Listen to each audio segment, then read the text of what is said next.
Everyone, can you shut the door? Hi, first of all, good morning and thanks for attending this workshop. My name is Dr. Ajay Fadke, and hopefully we'll have a very good lineup of semen analysis lined up for you all. First of all, I'd like to say I hope everybody has registered at the desk outside. If not, please do it either after the workshop. We are going to pass around an attendance sheet. Please sign your names on that and pass it back to us at by the end of the workshop. I'd like to start with introducing our first speaker.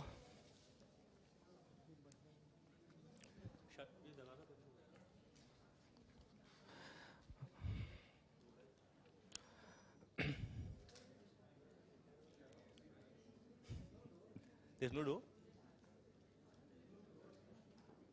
Okay, there's no door, so everybody can enter. It's great. Everybody can, hopefully nobody goes though. So I'd like to start with our first speaker, Dr. Avinash Fadke. He has finished his MBBS from State GS Medical College and KEM Hospital. His MD from Tata Memorial Hospital with a gold medal. He is currently the president and mentor of pathology services of SRL Diagnostics Private Limited. He serves as a director on the India Venture Healthcare Fund, which is headed by Mr. Purwar and Mr. Ajay Piramal. He's also the director on Talwalkar Better Value Fitness Limited, which is listed on the NSE. He's currently an advisor and mentor to the APPI, as well as the advisor to the Family Planning Association of India. He serves as an honorary secretary of Prince Ali Khan Hospital and is the member of the governing board and executive committee at Prince Ali Khan Hospital. In the capacity of teacher, he's involved with Tata Institute of Social Sciences for the course on hospital administration and is the guest faculty member at BARC. Today, he will be conducting half of the workshop, while Mrs. Ekta Thakkar, who I'll be introducing later, will be conducting the second half. So please, Dr. Avinash Fadke, please, you can start with the introduction and the first talk. Thank you for attending and participating in the Semen workshop, and I believe this would be of some practical value to you. The workflow of this workshop, we are designing as if the semen sample is coming to the lab.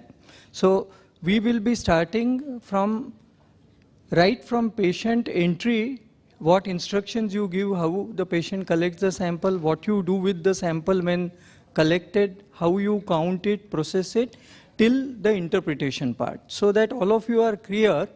So rather than having a theoretical talk, since this is a workshop, it is as if a hands-on semen sample has flowed into your laboratory with due instructions. Now, when the semen sample is coming to you, you have to give instructions regarding abstinence. That all of you know that abstinence is a avoidance of intercourse for a certain period of time, but it also means if there is a recent night discharge, that has to be counted as a sexual emission, because many people don't know about it. So they may have a night discharge same day, but they will give semen sample, because the question we ask them is, when was the last time they had coitus? So you must remember that. The ideal time is anywhere between 2 days, but not exceeding 7 days. There is enough data to show that a natural frequency of coitus is about 2 to 3 times a week, and that's why this interval has been suggested by most of the authors. If it exceeds 7 days, the motility starts suffering. There is a apoptotic sperms and sperm DNA fragmentation. Both the parameters in the sperm head nucleus indicative of DNA damage start occurring because of prolonged storage and the sperms getting exposed to reactive oxygen species. So if you are thinking that 15 days interval is better because then the count will be best, probably the semen count will be better, but the motility and the sperm damage, the percentage of damaged sperm would go up. The second question is, after you have taken an informed consent, the sample is collected by masturbation, not by coitus interruptus. If patient is unable to produce the semen sample by masturbation, he can collect it in a specialized condom which is devoid of powder, which is spermicidal, and then empty it, but that's not desirable. As far as possible, he should collect in the lab itself, if lab has facility for private collection, Like in our lab, there will be 2 or 3 private rooms which are provided for the couple to give a semen sample. In a city like Bombay, sometimes labs find it difficult to have this kind of facility within the premises, in which case if the patient is coming and collecting the sample at home, it has to reach lab within 1 hour of collection. 1 hour is the outer limit. Ideal would have been half an hour, but in Bombay it may not be possible, so 1 hour. Now in the transit, the patient should be instructed to keep this semen container close to the body. So maintain the body temperature. So he can keep it in his pocket. He should not keep it in a home fridge or in front of AC. Because then the temperature is going to drop and the sperm motility will be affected. The motility as we assess by WHO is always mentioned at 37 degrees, which is body temperature. So if the patient is coming from home, he should carry it within his pocket.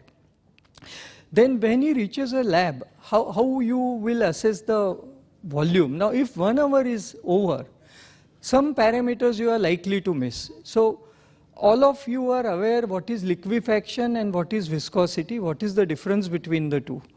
But let me again highlight, because again during this lecture, each and every cell which we see in semen has a special significance. So it's not enough to observe, you must know why it is happening. Similarly, if the sample is reaching you after 1 hour, probably the initial observation of liquefaction and viscosity is bypassed. But let me talk about it, because we are following the workflow as if the semen sample is coming to the lab. So liquefaction is an enzymatic property. It indicates the semen is given as a coagulum. We know there are protease enzymes in the prostatic accessory glands which liquefy this semen, and from a gel-like solid coagulum, it gets converted into liquid within, say, 20 minutes probably, sometimes half an hour. So a delayed liquefaction time is indicative of damage to prostatic accessory glands, chronic prostatitis, chronic urethritis, infections such as STD, chronic seminal vesiculitis because of tuberculosis, in which case the volume of semen also will be less. So all these conditions will produce some degree of liquefaction delay. Now what is viscosity? Viscosity is a rheological, that is a physical property. It's not an enzymatic property. So viscosity, we mean ability of the sperm semen in which the suspended media, that is the seminal plasma, if you draw it with a glass rod and if the string exceeds 2 centimeter, the viscosity is judged as +1. If it exceeds 4 centimeter, it is 2 or 3 plus. Now what is the significance? As you can be aware that if the semen remains very viscous, it doesn't allow easy transport of the sperms. Now people ask me, what are the ways, if some samples are very viscous, why they are viscous? So why they are viscous is, there is something called anti-sperm agglutinin, which are normally present in the seminal plasma. If that level drops down because of vitamin C deficiency, viscosity is increased. If there is chronic infection and pus cells, the viscosity is increased. If there is presence of anti-sperm antibodies in the semen, viscosity is increased. Now, the books will tell you how to count a specimen which is highly viscous. One is you wait in the incubator, you keep it and wait, instead for half an hour, you can wait for 45 minutes, 1 hour. Sometimes even then it is difficult.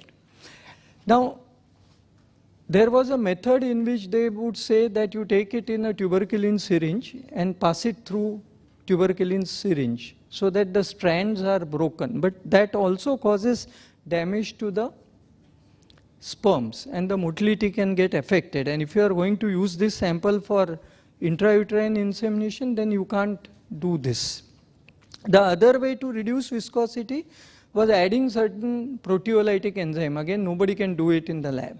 So what is the best way in a lab situation to reduce the viscosity is, there are 2 ways. One, you can ask the patient to do a split ejaculate. Ask him to collect the first part of his semen sample in a separate bottle labeled as number 1.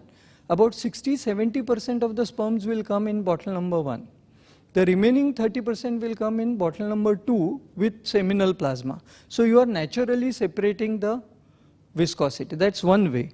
The second is you can give a solution which is a sperm culture media. So you can provide him with a HAM F10 solution with Heppes buffer or HAM F10 with bicarbonate. You give him 1 ml or 1.5 ml of solution, so you know the volume of the solution, and ask him to ejaculate in the solution which is pre-warmed. In which case the semen doesn't become so solid and you can actually count it, and then you know that if the count is X, your dilution factor, what is it, because you know the volume of fluid which you have added. So these are other ways to do it. Then when you are observing a volume, the ideal way is to weigh the container before and after. Because to pour semen in a graduated centrifuge tube to measure a volume is not an easy method. It's not like fully liquid specimen which you can easily transfer and measure.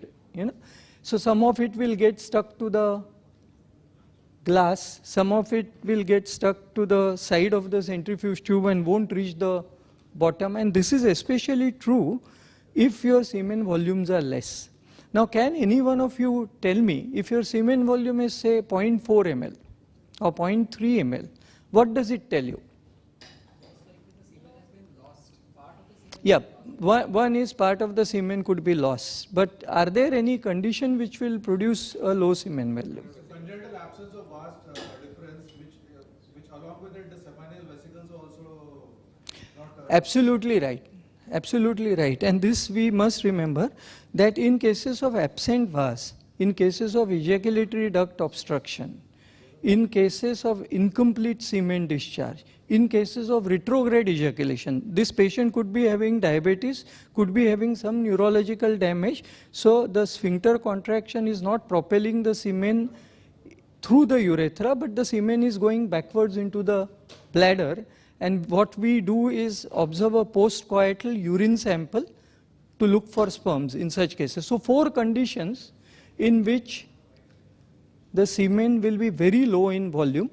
The pH of this semen will always be acidic, and the semen fructose will always be negative. So only 4 conditions you have to remember. Incomplete semen discharge, which he mentioned.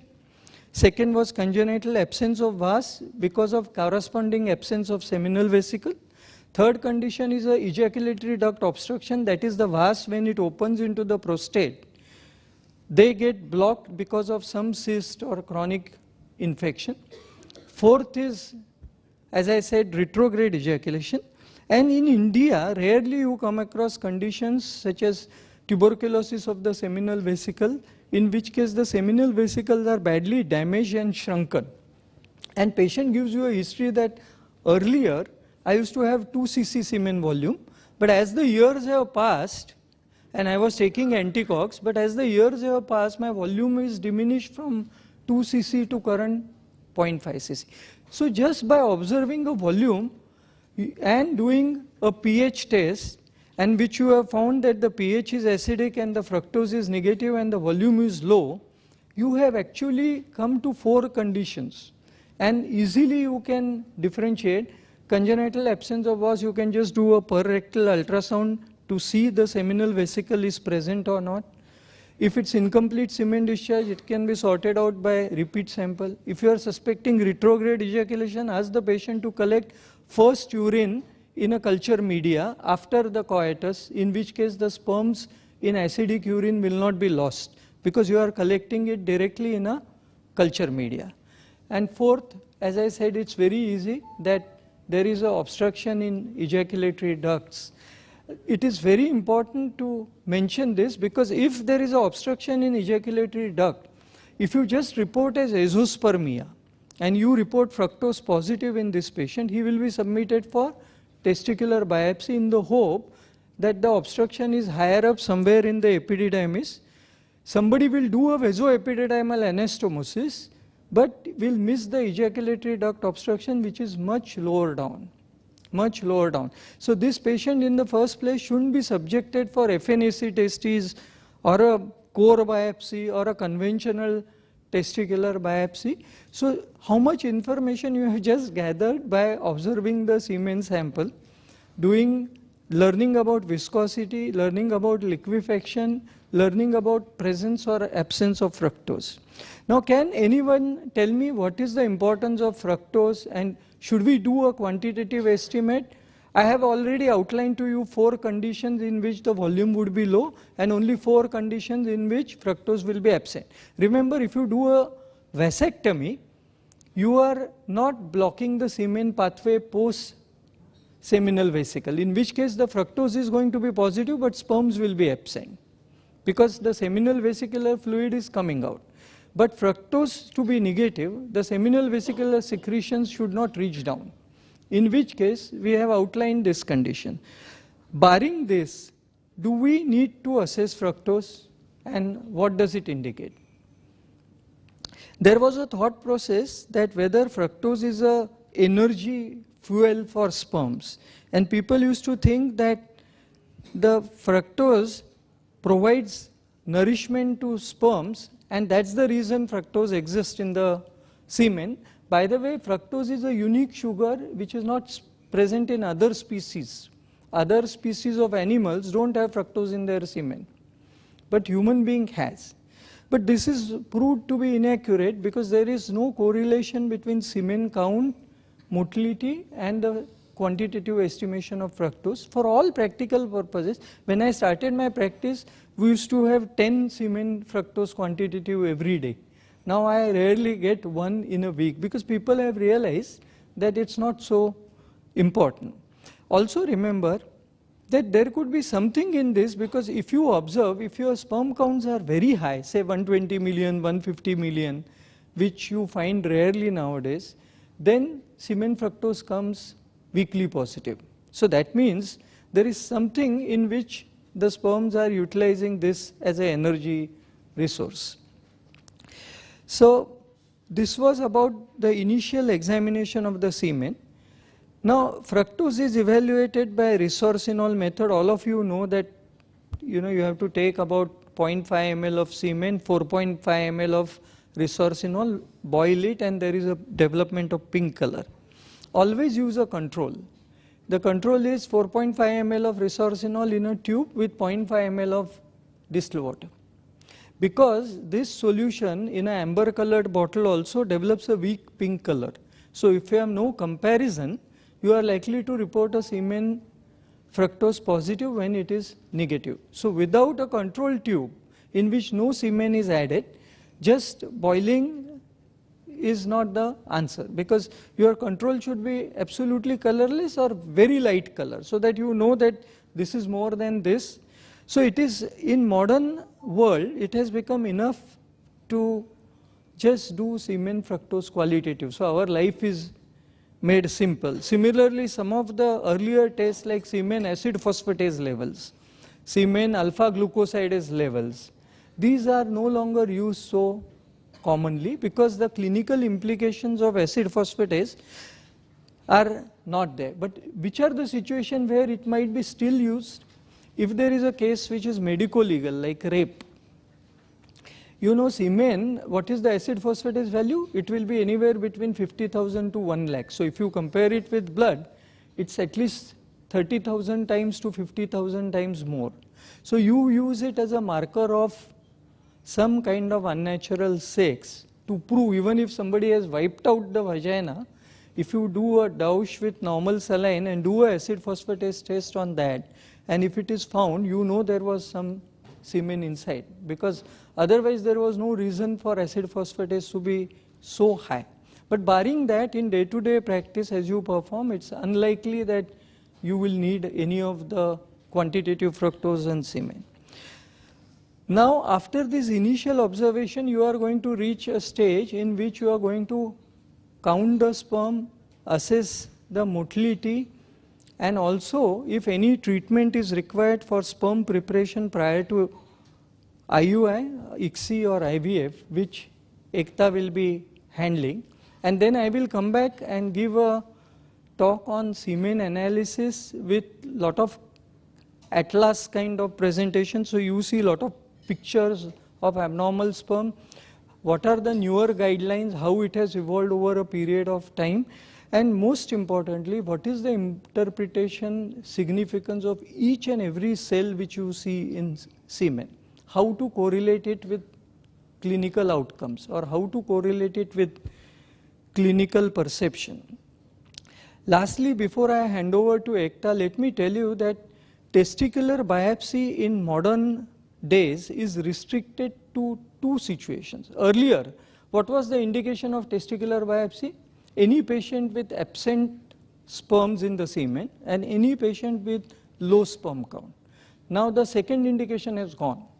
Nobody does a testicular biopsy in a case of low sperm count. The reason is, even if I diagnose, say, arrest at the level of primary spermatocyte, if I say arrest is at the level of spermatid, have you heard of secondary spermatocyte arrest? Why? Because the half-life of secondary spermatocyte is only 12 hours. So it's unlikely you will see a arrest in a biopsy specimen at secondary spermatocyte level. The idea is, even if I diagnose early arrest or late arrest, there is no way I can change the patient outcome. There is no medical treatment which is there for low sperm count excepting three situations. One, hypogonadotrophic hypogonadism. So there is a pituitary malfunction, FSH-LH is low and testosterone is low.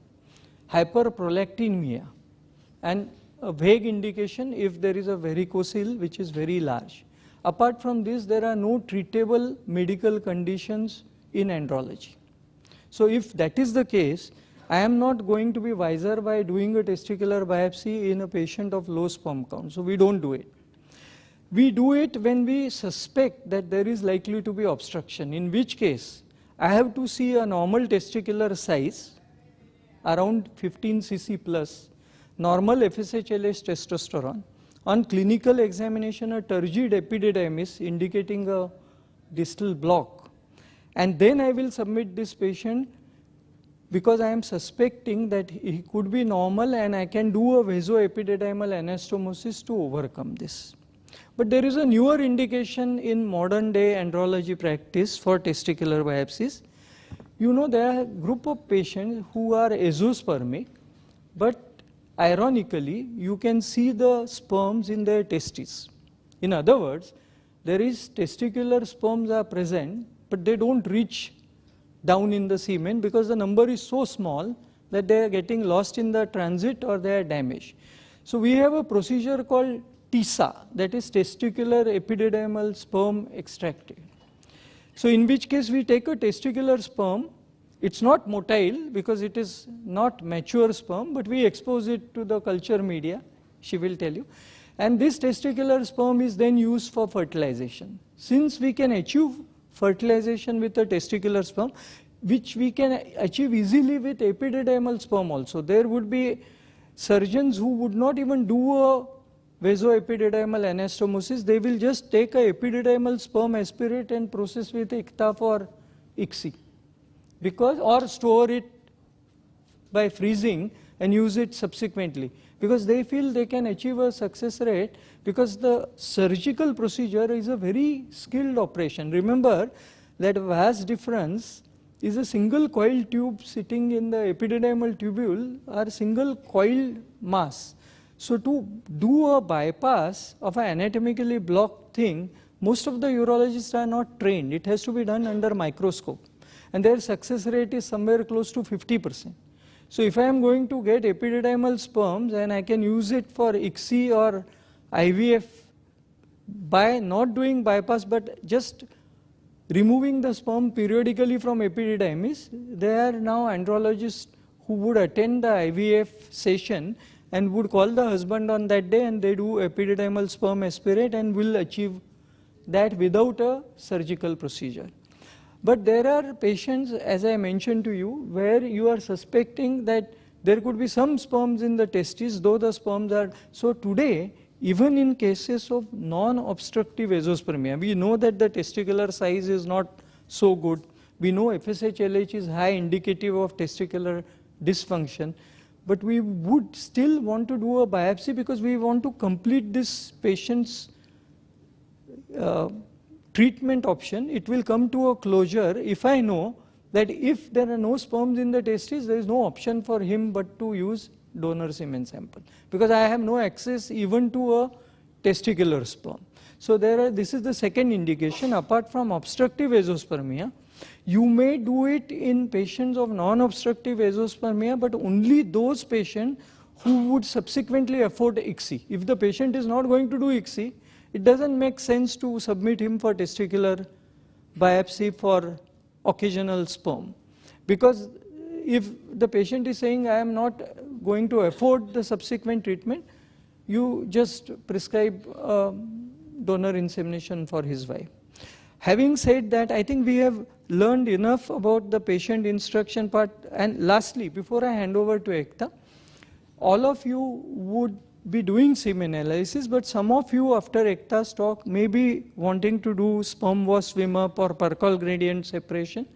Now in an IVF setup, they are covered under ART Act. That means they have got permission to do this under ART Act. For a pathologist, your gynecologist is going to use this sample mainly for either cervical insemination or intrauterine insemination and not for IVF ICSI. So in other words, we are not covered under ART Act. So you will need a separate PNDT certification. So you can't just go home, buy a centrifuge, buy the media and start it. You will have to obtain a PNDT license and maintain a record. But trust me, there is enough commercial requests for sperm wash swim up, because majority of the gynecologists would not want their patient to go to an IVF clinic unless they have themselves tried 3 to 4 cycles of IUI. Because once the patient goes to an IVF clinic, the patient is lost to the gynecologist. So the gynecologist will hold on to the patient till the IUI is tried for initial time. Some of them would also refer to IVF clinics even for IUI. So both the groups. So in case you are planning to start sperm preparation techniques, which Ekta would be showing you, just remember that you have to complete the formalities before you start any sperm preparation exercise. Now I will request Ekta to give you a complete idea about how semen counts are performed, how motility is assessed, and how different methods of sperm preparation for IUI or ICSI, which are available to us, are done on a practical level. Thank you so much. Thank you. Okay, I have to introduce Ekta Thakkar. She's co-faculty at the Origio Embryology Training School. She has done a bachelor's with medical lab technology and her post-graduation with clinical research. She has worked with BabyQuest Cryobank Private Limited, which is a sperm bank, for 3 years. She has taken embryology training from Dr. Lars Johansen Institute in Denmark in the year 2011. And then since then she has joined Origio as a training faculty. She also participates in various IVF workshops and conferences across India and abroad. So basically, they've given a lot of training to IVF setups, to how to process the samples, and practical information is very important. So she'll be sharing that as well. So please, Ekta. Good morning, all of you. Warm welcome from my side. Thank you so much for Dr. Avinash Phadke and Dr. Ajay Phadke for giving me this opportunity to speak about the sperm preparation technique in front of so many pathologists. Since I am also from the same background, I can understand why are you here and what is in your mind, what you want to start. See, I would like to tell you something about the setup as well, because being a pathologist, we are not very, curious about these, sterility and the environment of the lab, because what we process is not the sterile samples all the time, right? So, but here in semen, when the semen sample is used for the IVF treatment, any kind of IVF treatment, whether it is IUI, IVF or ICSI, we have to maintain sterility.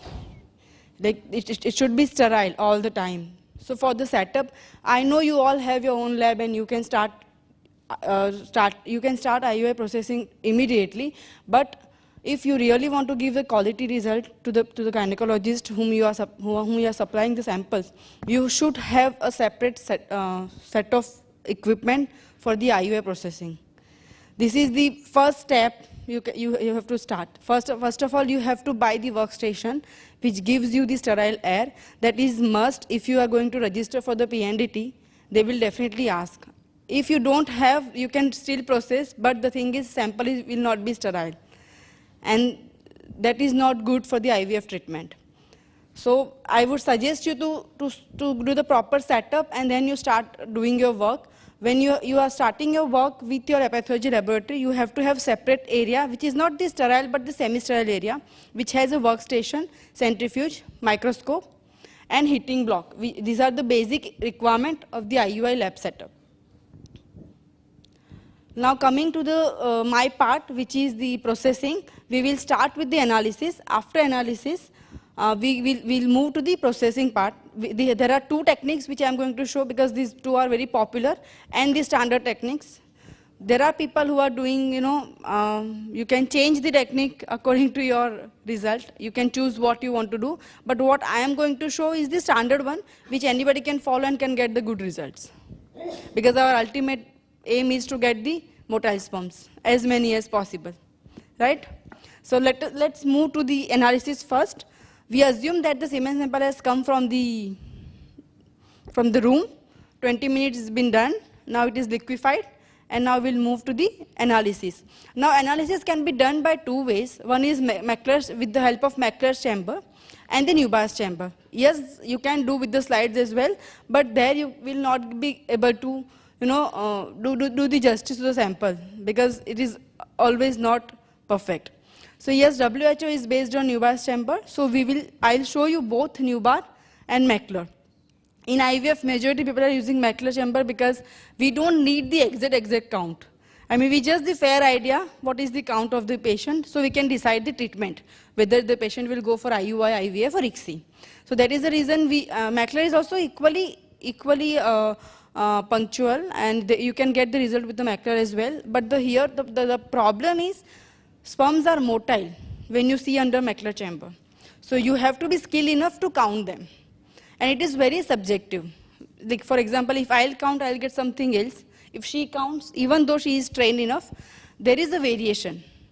That is the reason, I mean, you can consider Newbar's much more accurate than the Mackler. But if you count twice in a Mackler, you can also get the accurate. I mean, I'm not saying that something is better and something is not better. You have two ways. You can follow whichever is easy for you. Right? So we'll start with the analysis.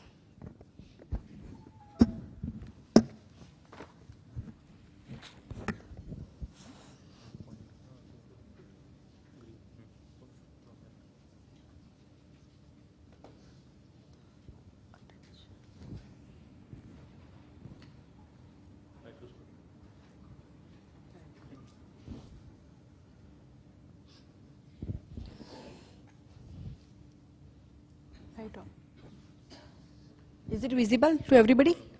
No?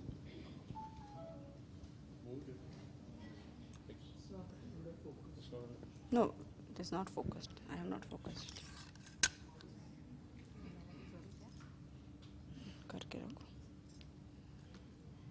Interestingly, we'll also show you with the Newbar's chamber. So first, I would like to introduce you the Mackler's chamber because I'm sure many of you are not aware about the Mackler's chamber. So this is the Mackler chamber.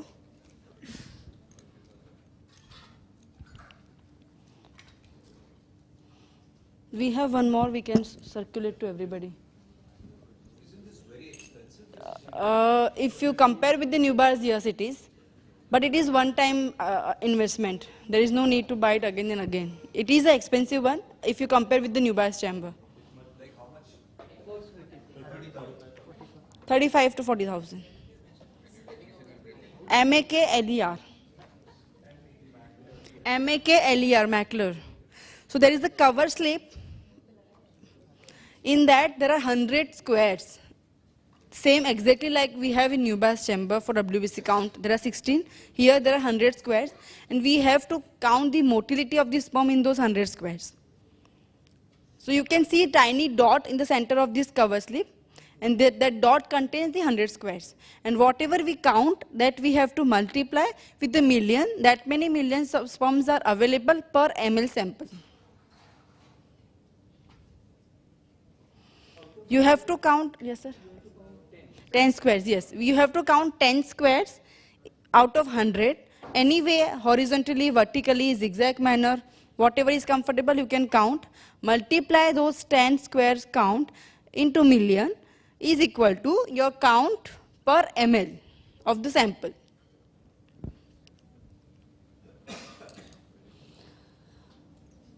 We can circulate one.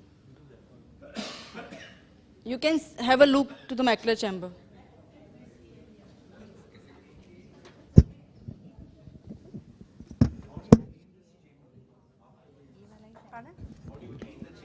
With the distilled water, followed by the alcohol at the end of the day. 70% alcohol. Let us start.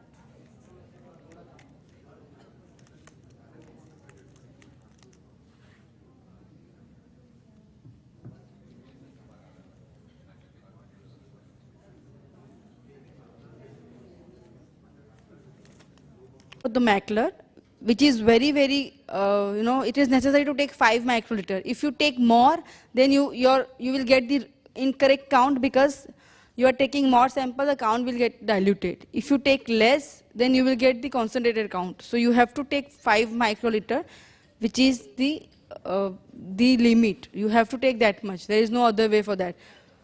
So you can use the micropipette for the same.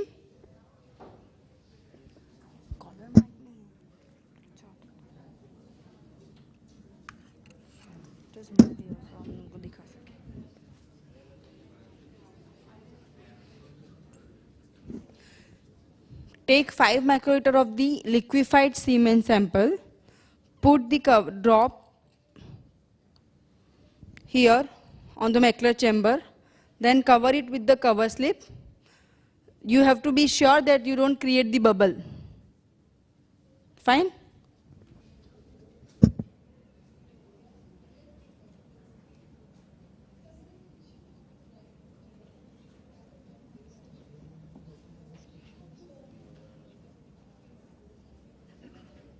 Mix the sample first. Very important thing. Mixing of the sample.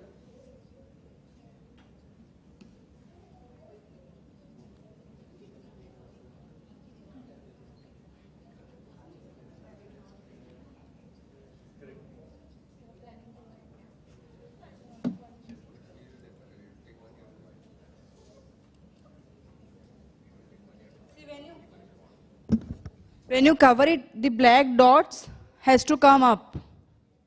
This is the way.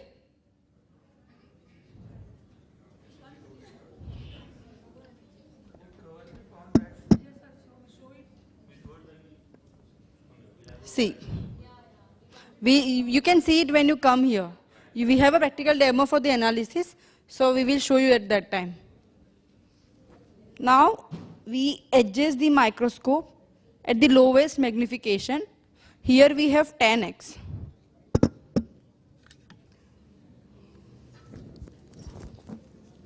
There is a grip to put the macular chamber on microscope. So we use this grip and then we set the macular chamber on the microscope.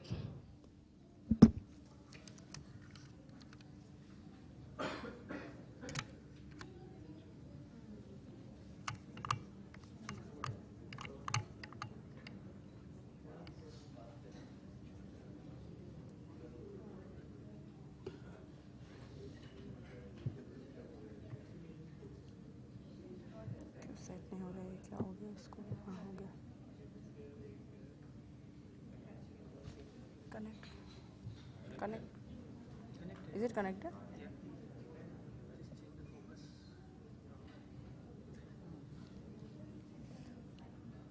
These are the squares.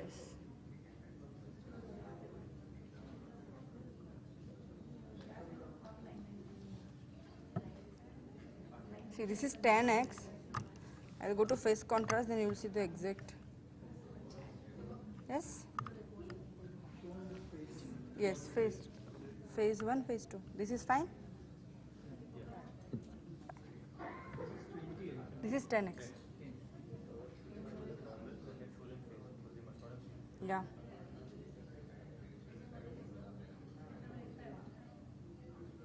See, this is the normal field.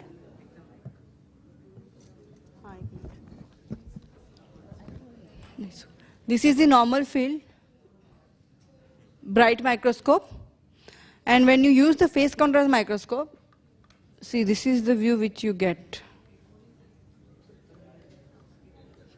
Yes, see. So it's clearly visible.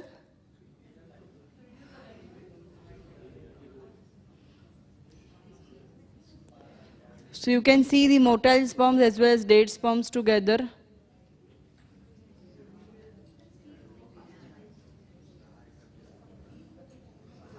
Now we'll move to 20x because we have to count under 20x.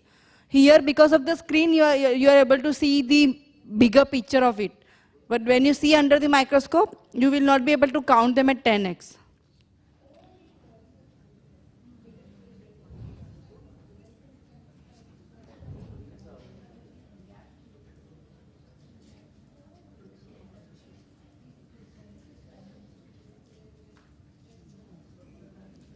See.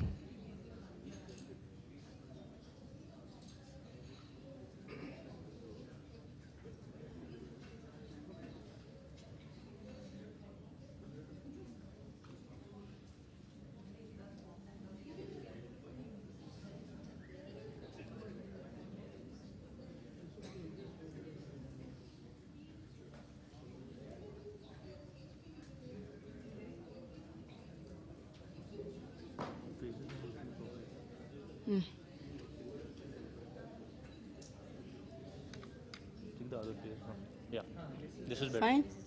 Now explain it. Fine? Yeah. Okay. So now you can see motile and non-motile. We will not say them dead because they can be static but not the dead. They are alive but they are not moving because of any reason.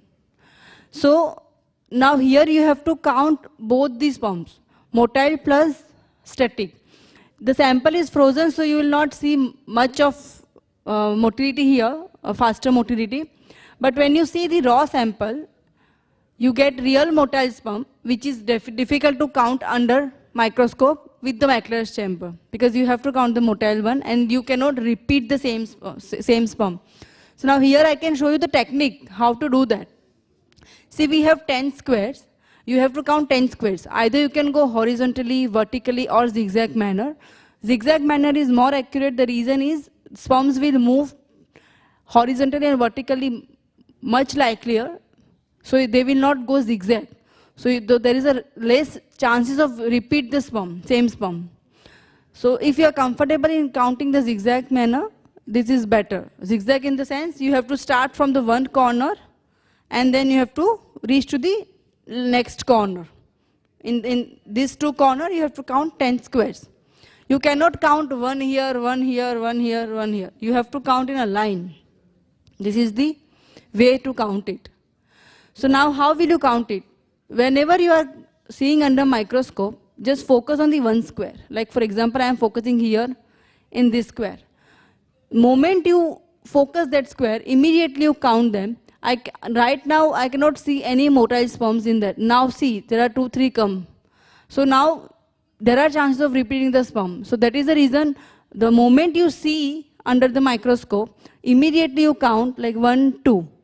Then move to the next square, 3, 4, 5, 6, 7, 8, 9.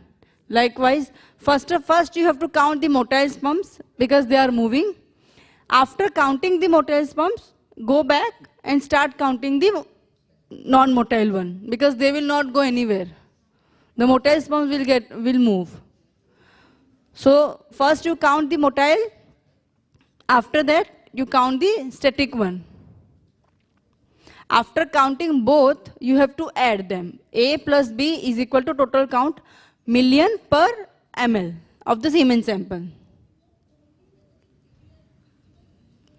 Everybody are with me? Right? 10 squares, 10 squares. You have to count 10 squares, first motile sperms and then static one. Now, not required, not required. Directly you can use the semen sample. There is no, even then it is not required. So now what you have, in motile sperm also there are various category called A, B, C, D. A1 are the fastest motile, is the rapid one, rapidly motile sperms. B are normal motile sperms, progressive motile we can say. C are sluggishly motile and D are the static one. So there are 4 categories for the counting. Now how will you categorize them? First of all, you have to count the motile sperms. Now you go back to the square one, again move and count the sluggish or A, rapid motile. But we cannot see any rapid here. So now what we'll do is, we'll count the sluggish. See, now I have to only concentrate on the motile sperm. Sluggish will move only in the same square. They will not go to the next square.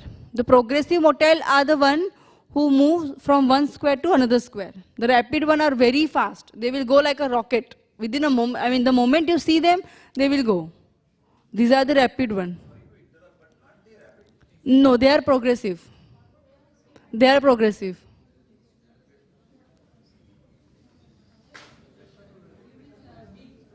They are B, yes. The sluggish one are like this, see. Can you see the? Yeah.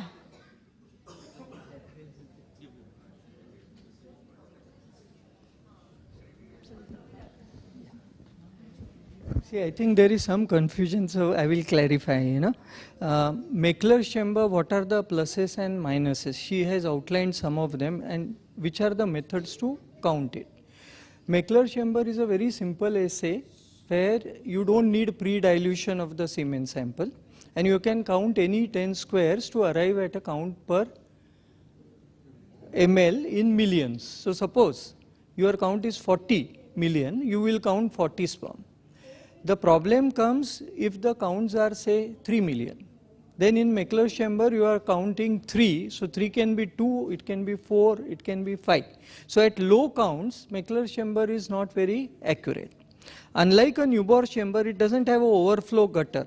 So it's very important to take exact 5 microliters. So you are avoiding the dilution part, but you have to take other precaution. She has also told you that there is one way to count motile followed by non-motile. But if you find it difficult, you can have a water bath, keep a beaker at 50-degree temperature, take 0.5 ml of semen in a test tube, keep it in that 50-degree for a period of 3 minutes, the sperm will get immobilized. And then take a drop of that heat inactivated sample in Mechler's chamber. So you don't have to worry about which are motile and non-motile, but then that is for counting only. For assessment of motility, you can use a fresh direct drop. So here you have immobilized them without dilution. See, when you are doing in Newbor's chamber, there is 1% formalin in your diluting fluid which stops the motility, enabling you to count. The depth of the Newborn chamber is 100 microliter. The depth of Mechler is 10 microliter. So there is a difference. When you put a slide and cover slip for fresh semen, it is approximately 10 microliter. Okay, so that's why these are the basic differences. So don't get confused. For higher count, Mechler and Newborn are almost equal, no difference. But for lower counts, Newborns will always be accurate, because suppose my count is going to be 3 million in Newborns, I am counting the WBC 16 squares and I have to count 30 sperms to reach a figure of 3 million, because that count is in lakhs in Newborns. So in Newborns, if I take 1 in 10 dilution and I count 16 square sperms in one corner of a WBC square, that is my count per lakhs. So suppose I count 30, my count is 3 million.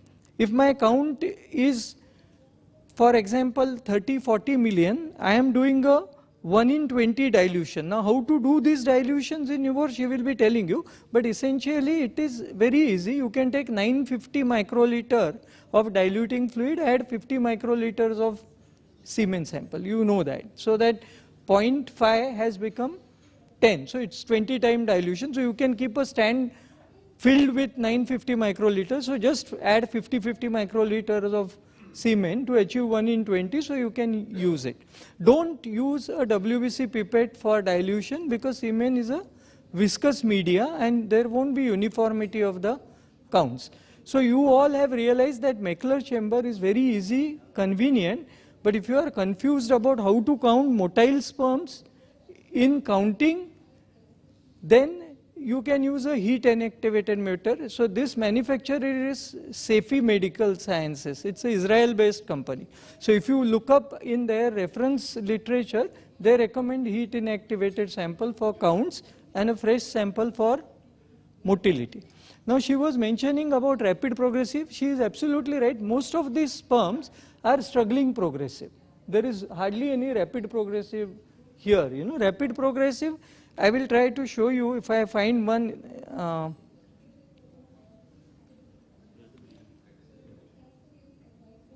This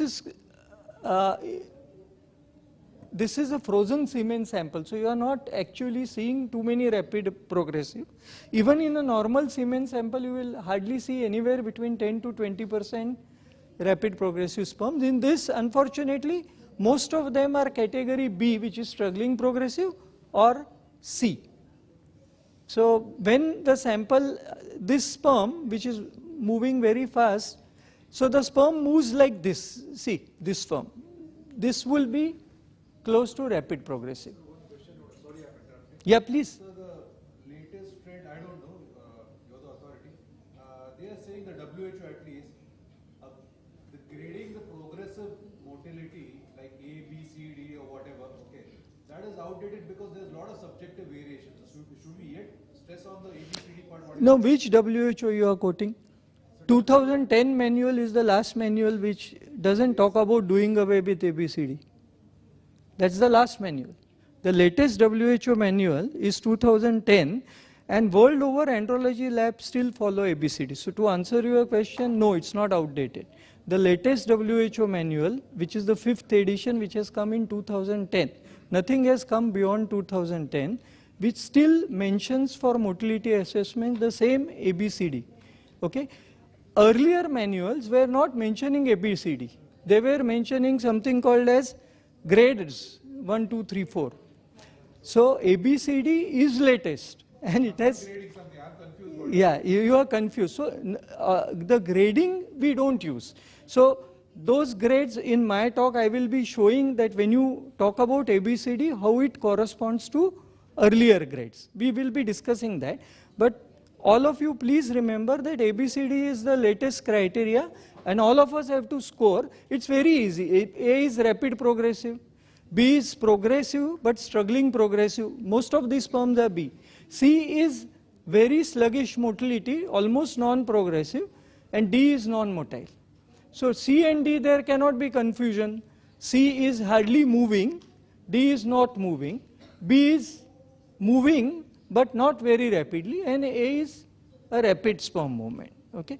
But we will be covering that talk in the semen presentation, but at the moment she is doing the practical demonstration, but you appeared to have some questions, that's why I clarified these points. Huh? Thank you, sir. Yes.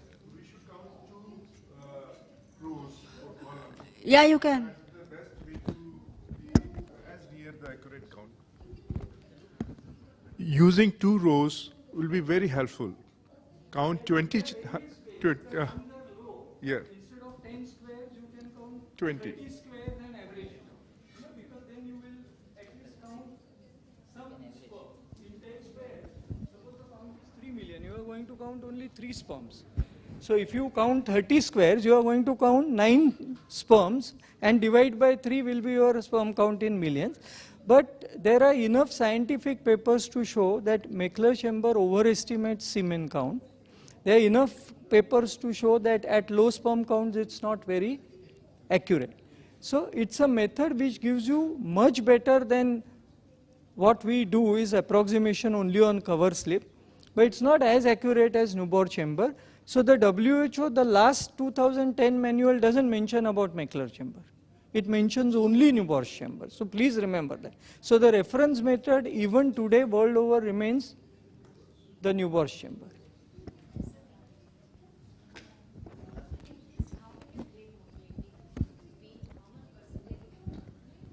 So now the sperm, as you must have seen, because it is lying under the cover slip, the motility is actually deteriorated. In last 10 minutes when we were speaking, you started with a 50 to 60% overall motility, which has dropped down now to 20-30%. But if you saw when the slide was mounted, majority of the sperms were showing struggling progressive and few were showing rapid progressive.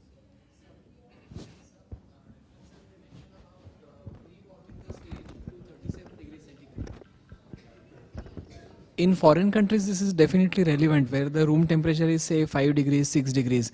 But in India, say in Pune, Mumbai, when suppose the temperature is 25 plus, how much is it significant?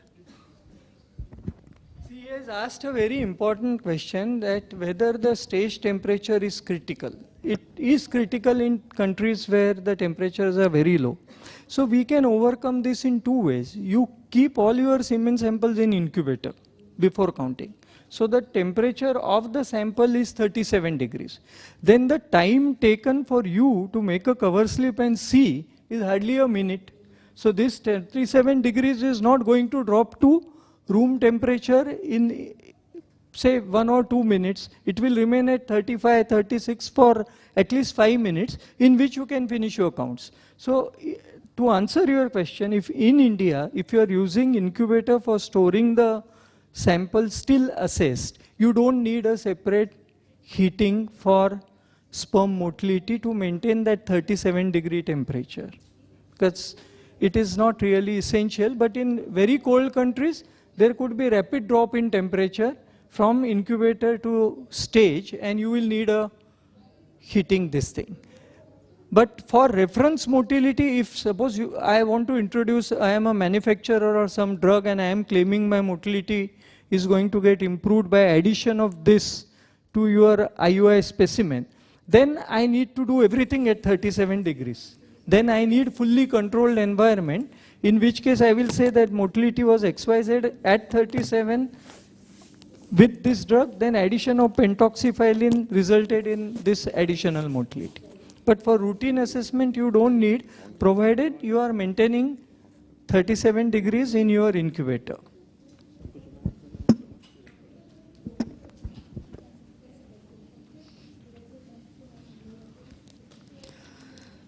I would like to show you the sluggish one so you can get the fair idea.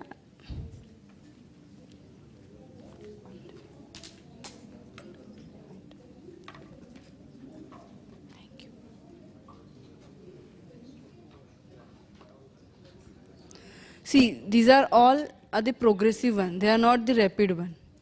This, you can see the slight motility, but this is because of the one which is motile is giving push to this sperm. So they are just moving, but they are not the motile one. Then when you move ahead,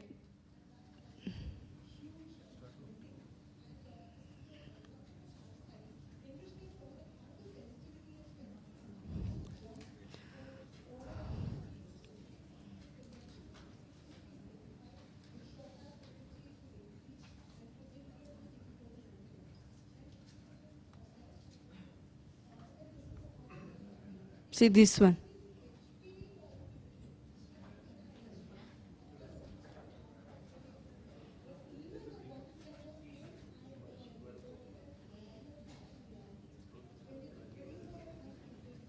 They are all progressive one.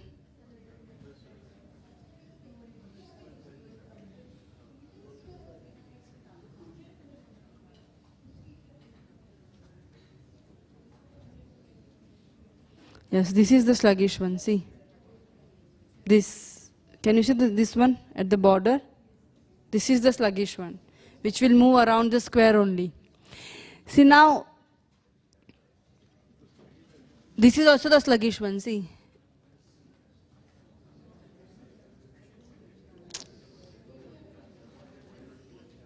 This one, this one is also sluggish one.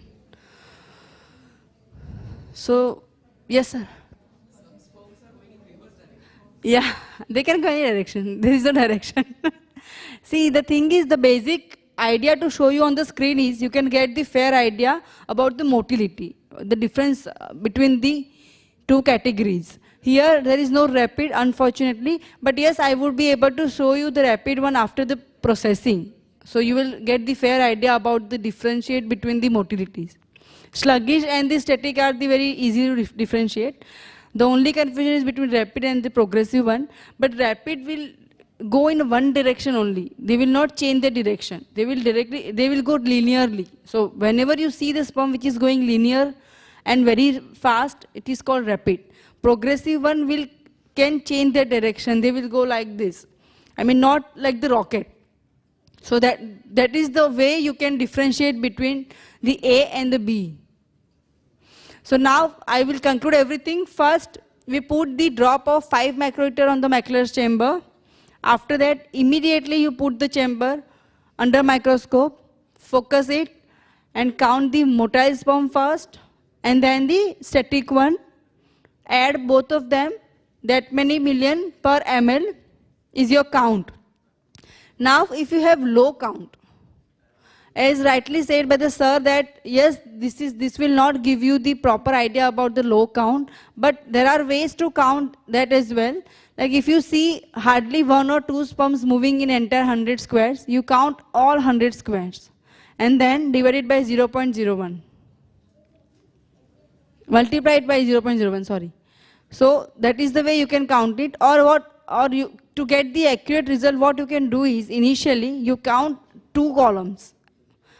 Upper one and the lower one, or maybe the horizontal and the vertical one.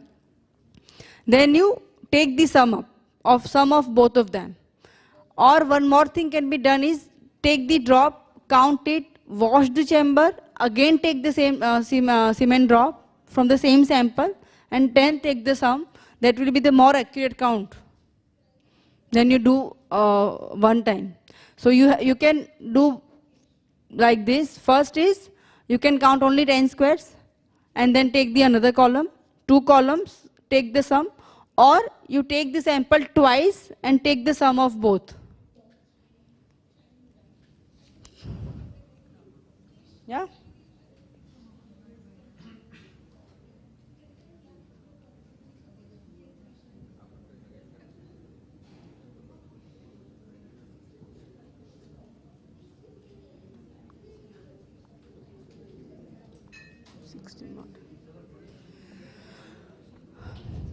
Any confusion? Sure? Shall we move to new bars now? This is the only thing in analysis with the macular. About the 37, so I would like to make a point here that semen sample is not at all at 37. It is outside the body, so it is always 2 degrees less than 37. So there is no need in India, there is no need to keep the sample at 37 degree temperature before you do the analysis. Yes, after processing, you should keep it at 37 to maintain the motility and all. But before analysis, it is not necessary to keep the sample at 37. Because the moment you keep it at 37, there is a loss in motility. I have done this experiment few years back when I was working with the semen bank. This is my own experience, so I am just sharing with you. You can decide on your own after listening to me.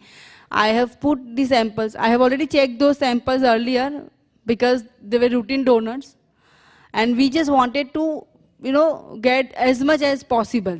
So we decided to put them at 37 just to have a look at what is the difference. Then I checked with the 10 samples which were already pre-analyzed before the experiment. When I see the motility, there was a drastic drop in the motility. 50% motility loss was there when I kept the sample at 37 degree temperature. So it is not necessary to keep it. The moment you keep at 37 with seminal plasma, you will get the loss in motility. Because it doesn't require 37, sir. No, sir. Seminal plasma is at the scrotum, which is outside the body, which is 2 degrees lesser than the 37. So now,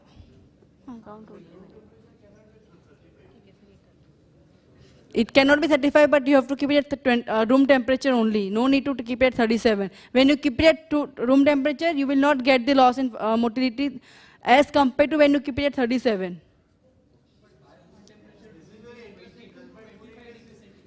Pardon? 25. Yes. But then you have to maintain the room temperature with the help of AC. Keep the AC on. That's the reason I said you just keep it in patient's pocket for transportation, because that is close to body temperature. Now, the guidelines for motility assessments are at 37 degrees. Now, body temperature in scrotum is 35 degrees normally, but you know, again in cold climate, even if the scrotum is 2 degrees less, if you are exposed to minus temperature, it is not going to maintain 35. So, beyond, it all means it should be as close to body temperature, which is anywhere between 35 to 37 as possible. Problem with room is if you keep it under AC blast at 18 degrees, then there would be a rapid change. But she is right, if you keep it at 25, 27, then it's acceptable, there is no issue. All it means, it shouldn't be over 37 under any circumstances. It should be ideally between 30. So if you can adjust your incubator at 35, 36 degrees to avoid overheating. That's very critical, because as I told you, at 50 degrees also the sperms are getting immobilized. So if you raise it too much, or your incubator doesn't function, you can keep it at 35 degrees. In a room temperature, so long as it is anywhere between 25 to 35, it's not going to matter.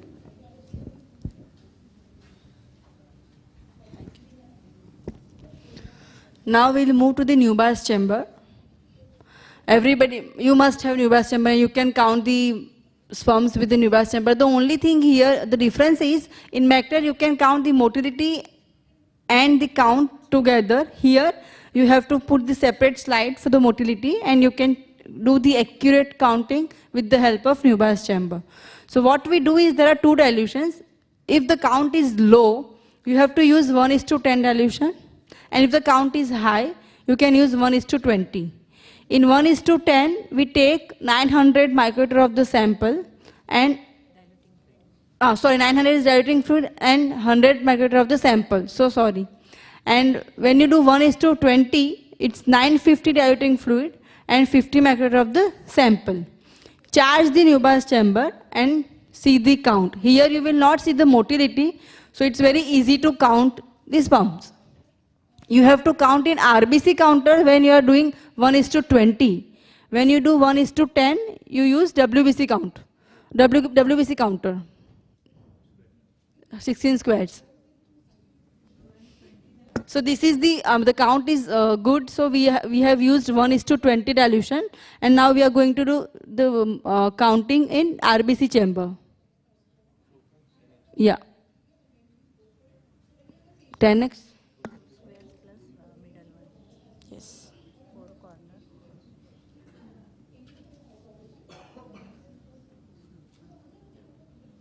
See.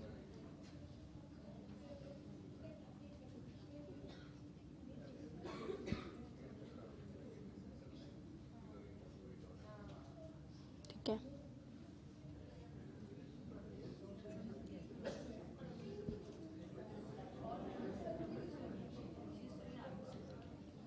This is RBC.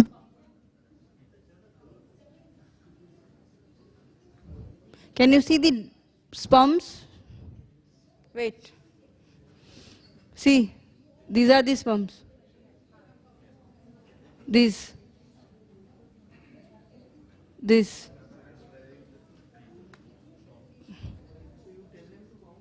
Yeah. You have to count 5 squares, 4 corner and the middle one. That many lakh sperms are millions. Sorry. See, when you are using 1:20 dilution, you go to RBC squares and just count 4 corner and 1 center. So total 5 RBC square, that gives you directly sperm counts in millions per ml. Okay? So that is for 1 in 20 dilution. If it was 1 in 10, we will assume the same is 1 in 10. Then you go to the WBC square. If you can go under low power to WBC square. Go to the 10x on WBC. So you just go to one corner of the slide for 16 WBC squares. You will count. That will give you counts in lakhs per ml. If it's a 1 in 10 dilution. So suppose you count 30 sperms, it's 30 lakhs or 3 million per ml. For 1 in 10 dilution. 1 in 20 dilution, always use RBC square, 4 corner RBCs and a central RBC to get directly counts in millions per ml. It's clear?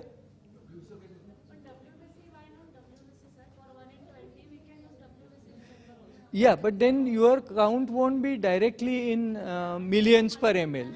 Then you have to multiply it. This I suggested so that majority of situation you will get counts in millions per ml directly if you count just 5 RBC squares. Can you repeat the lower count in WBC? Can you repeat? See, for WBC square, suppose you are doing WBC square is used only when you do 1 in 10 dilution. So you are going to count the 16 small WBC square, that will give you counts in lakhs per ml. So suppose you count 45 in 16 squares, your count is 45 lakhs per ml, that means 4.5 million per ml. You follow? So imagine in Mechler, you would have counted 4 sperms and a half sperm to get this count. Here you are counting 45 sperms to get the same. So that's why it is more accurate.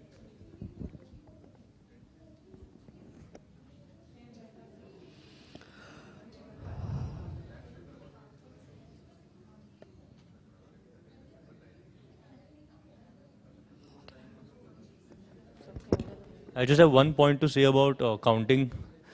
Many studies show that there's a huge variation, inter-day variation in the same individual over a period of time. The count can vary more than 30%, you know. So what WHO manual ideally says is that each sample on newbar should be counted in duplicate, and then you should look at a table. There's a table which is given whether that value is acceptable or not.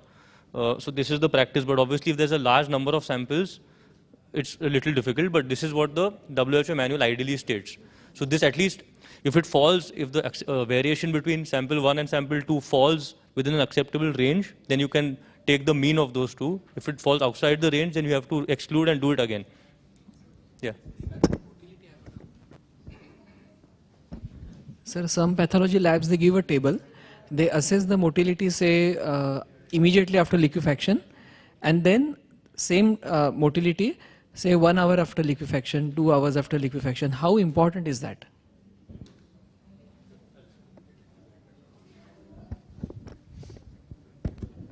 So very interesting question, you know. So normally it is not important to give motility beyond 1 hour. Can you tell me the reason why I am saying this? People have given for 24 hours they give, you know, so and so thing. What is the transit time for the sperm after intercourse to reach cervix? Anybody?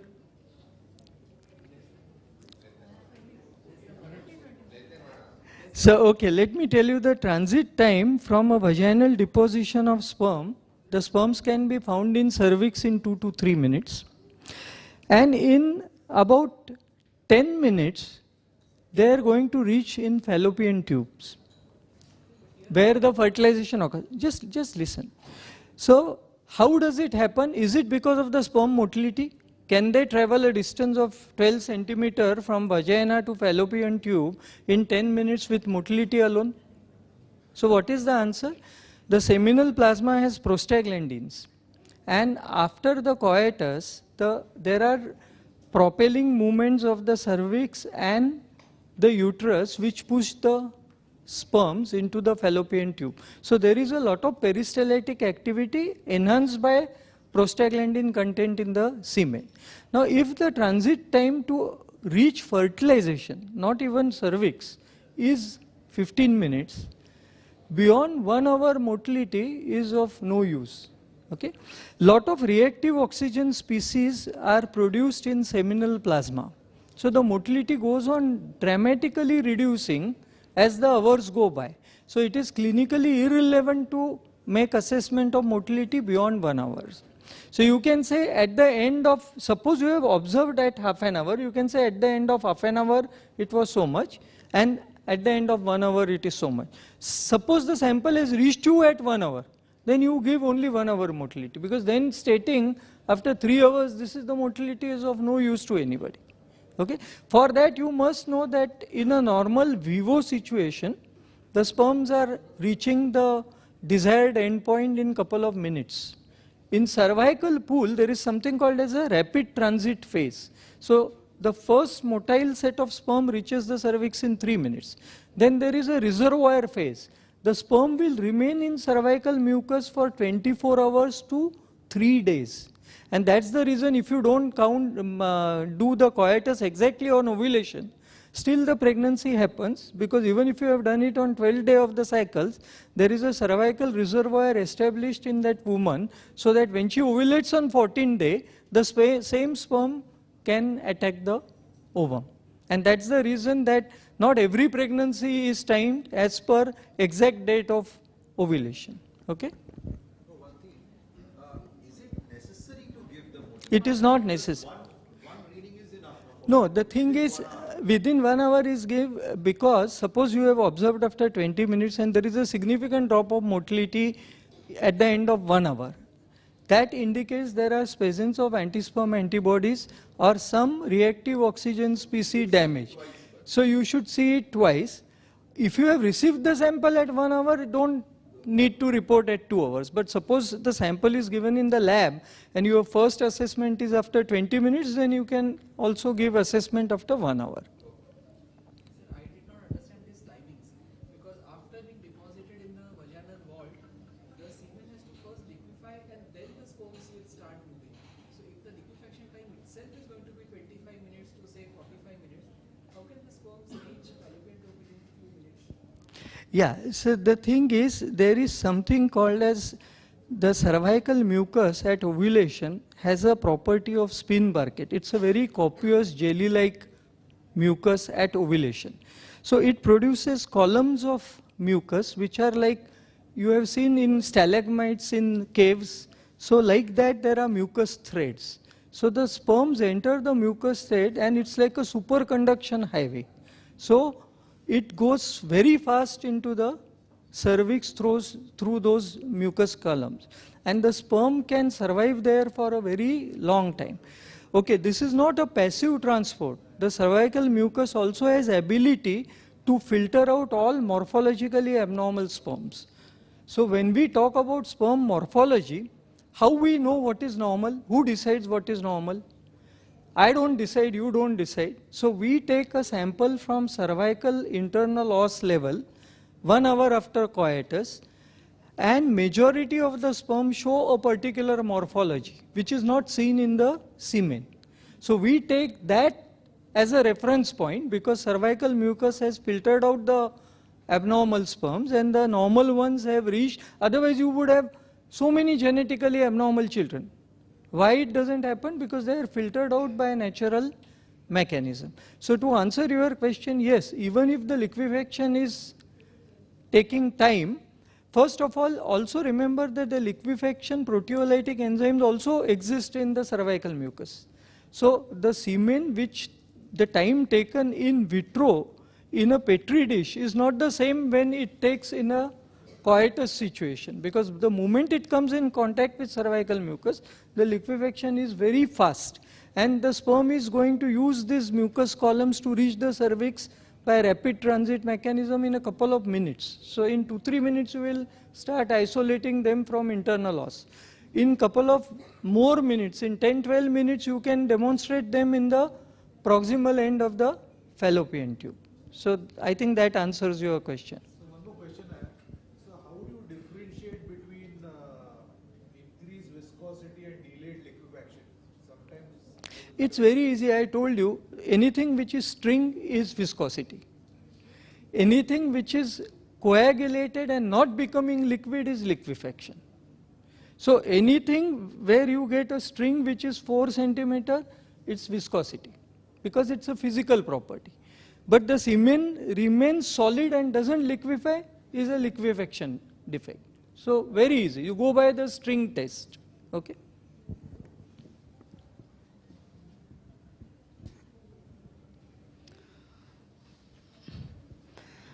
After new bar, now you have to check the motility with the help of slide. So you take the drop of the semen sample on the plain slide, cover it with the cover slip, and observe under 20x. You can do the motility counting. You can start from the one corner and can go zigzag way like this and can count. You have to count 100 sperms to check the motility, and you can take the percentage of that. Shall I show? See, like this: 1, 2, 3, 4, 5, 6. Likewise, you can go like this and can check the motility. So, sorry. Let's do the motility analysis of this sample. This will be very close to 50% motility overall. You will see that there is about 10% rapid sperms. Most of them are struggling progressive. So most of them will be B motility. So we will grade it as 10% rapid progressive. Which are rapid progressive? You will see that, sorry.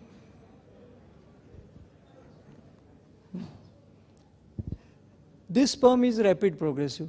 See, before I could point out, it went. This is a sperm which is struggling progressive because I can track it. The rapid progressive, before I can track it, so you will see that the rapid progressive, like this sperm, this is moving now, it has moved from here till here, so that is rapid progressive. The struggling progressive, if you see, takes a long time to move, this one. So this motility will be assessed as 10% A, probably 25 to 30% B, and some non-progressive motility. You see this sperm, it's motile but not progressing. This type of sperms you will label them as C. You see this sperm, it is moving but not a progressive motility. So now it is clear we have A which is rapid progressive, B where most of the sperms you are seeing are in B, and C which are this type of, and some are non-motile, like they don't move at all. This sperm is not moving at all. This sperm is not moving. But there are some which are like this. So they move but not progressive motility. So they will be classified as C. So C could be very few, 5 to 10%. 25% will be B and hardly 5 to 10% will be A. So overall will be around 40 to 45% motility with this. And non-motile will be remaining. You don't have to count them. Once you have counted the motile ones, the non-motile ones are the remaining ones. So we can proceed with the sperm preparation. You just use the cover slip here for judging the motility and saying these are 100 sperms. If you do it with a grid, this will be much more accurate. Yes. Right. So isn't it always better to, if you have Makelers, to judge the motility of Makelers always? You can do it on Makelers, or even if you count multiple fields. See, we use one field. Even in a cover slip which is not graded, you can average out by counting 4 fields instead of 1. But like it's very difficult to say, okay, these are 100. I mean, difficult to, unless you market the area. Yeah, see, the thing is what outcome difference it makes to the patient. Suppose you are going to say there is the overall, what is the criteria? The criteria is your overall progressive motility should be more than certain number, 40%. So whether it is 42 or 45 is not going to make a difference to the patient. And nobody can assess it very accurately because in motility there will be some subjective variation. But if you remember the principles that you can easily count non-motile, you can easily count non-progressive C, you can count easily B. The difficult ones to count are A, like this sperm. See, before I track, it went. Because it moved so fast that I couldn't track it from one field to another. So A could be, as you are seeing, there are very few sperms which are of A type. So maximum, some people will say 5, some people say 7, or maximum it will be 10%. But you know that there are less than 10% A grade sperms, A motility sperms. So overall motility, if I count as 45 and you count as 48, it is not going to make a difference to the patient. It's not clinically significant. But yes, the more you do and average it out, the more accurate it is. Sorry, we'll be taking a break at 11 o'clock, and the break will be of 10 minutes duration. So we'll be back at 11:10 to 11:15. Okay, 15 minutes.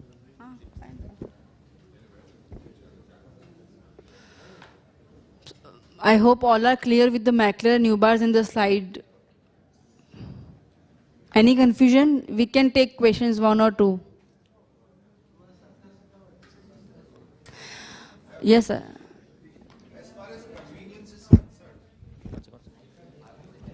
As far as convenience is concerned, when the patient's count is normal or high, is macular better than nubar? I mean, in a given, like if you have some 10 samples a day, like 1 or 2 samples would have a very low count, then you switch over to nubar. But like 8 patients would be normal or high, then macular would be much more convenient because it than nubar? Okay. It's more convenient.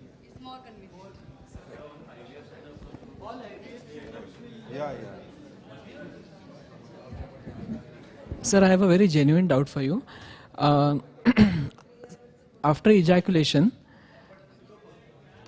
the semen, the prostatic enzymes which give rise to coagulation, they act on the coagulation substrate which is contributed by the seminal vesicle, and the semen clots. And then after time that we label as liquefaction time, it again liquefies. So I was reading about this semen analysis on the net, etc. So they mention about that it is okay if the semen reaches within 1 hour. But how come no reference mentions about failure of the semen to clot in the first place? Because if you don't note the fact that the semen has clotted in the first place, how can you comment upon liquefaction? See, failure to clot is a very uncommon phenomena. So that's the reason. There is an enzyme called coagulase, which is resulting in the clotting, the initial clotting of semen. Now, somebody must have a significant coagulase deficiency that after ejaculate, the semen which is liquid, which normally should clot in 2 minutes and then re-liquefy in 20 minutes, the clotting doesn't happen, is absence of coagulase activity. Now, this happens when the seminal vesicular secretions are grossly diseased, and in which case the semen volume also will be very low. In India, you will see this in patients with extensive tuberculosis of the seminal vesicle. Then you will see a poor volume semen, 0.8 ml, doesn't coagulate well. Barring that, it's not common to have a coagulation problem, and that's why I said if you are examining the sample directly at 1 hour, you are going to not only miss liquefaction, you are going to miss when the viscosity ended, you are also going to miss those cases where coagulation occurred. Now, other way to look at it is your question is very theoretical, because by the time the patient is coming from the semen room to give you a bottle, 2 minutes are over and it is coagulated. So if you will notice it is non-coagulated only in that rare condition where you get to observe it in a time frame which is, he has come to you after 5-10 minutes and you are seeing it is still not coagulated. So the semen has to reach your hand in the first 5 to 10 minutes for you to make a judgment whether it was not coagulated, because if it reaches you after half an hour, you don't know whether it coagulated and re-liquefied.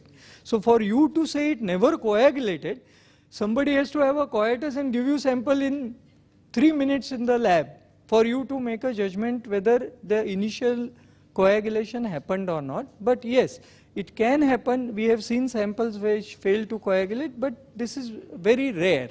So that's why you are not finding too many references on that, you know.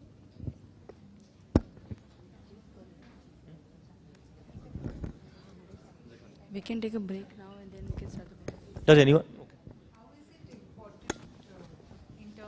In terms of fertility, how is it important whether it clotted in the first place or no? What's the significance of that? It is not important. It is not important. To answer you briefly, I don't want, because this is not a IVF class. If I take IVF or gynecologist lecture, it's a different orientation. Let me tell you, when you talk so much about viscosity or liquefaction, again it's an in vitro situation. Suppose the patient has a normal postcoital test. That means after intercourse I can recover sperms from cervical mucus in half an hour. Then it doesn't matter what were the initial problems with viscosity and liquefaction. Because what you are doing is judging the in vitro situation. But as I told you, there are proteolytic enzymes in the cervical mucus. Many viscosity and liquefaction issues will be overcome at the level of intercourse by the cervical mucus, and only if the viscosity or delayed liquefaction have only significance if it results in abnormal postcoital tests. That answered your question? Okay.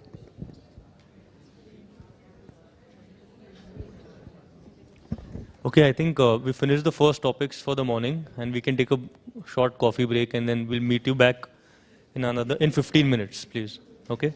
Thank you.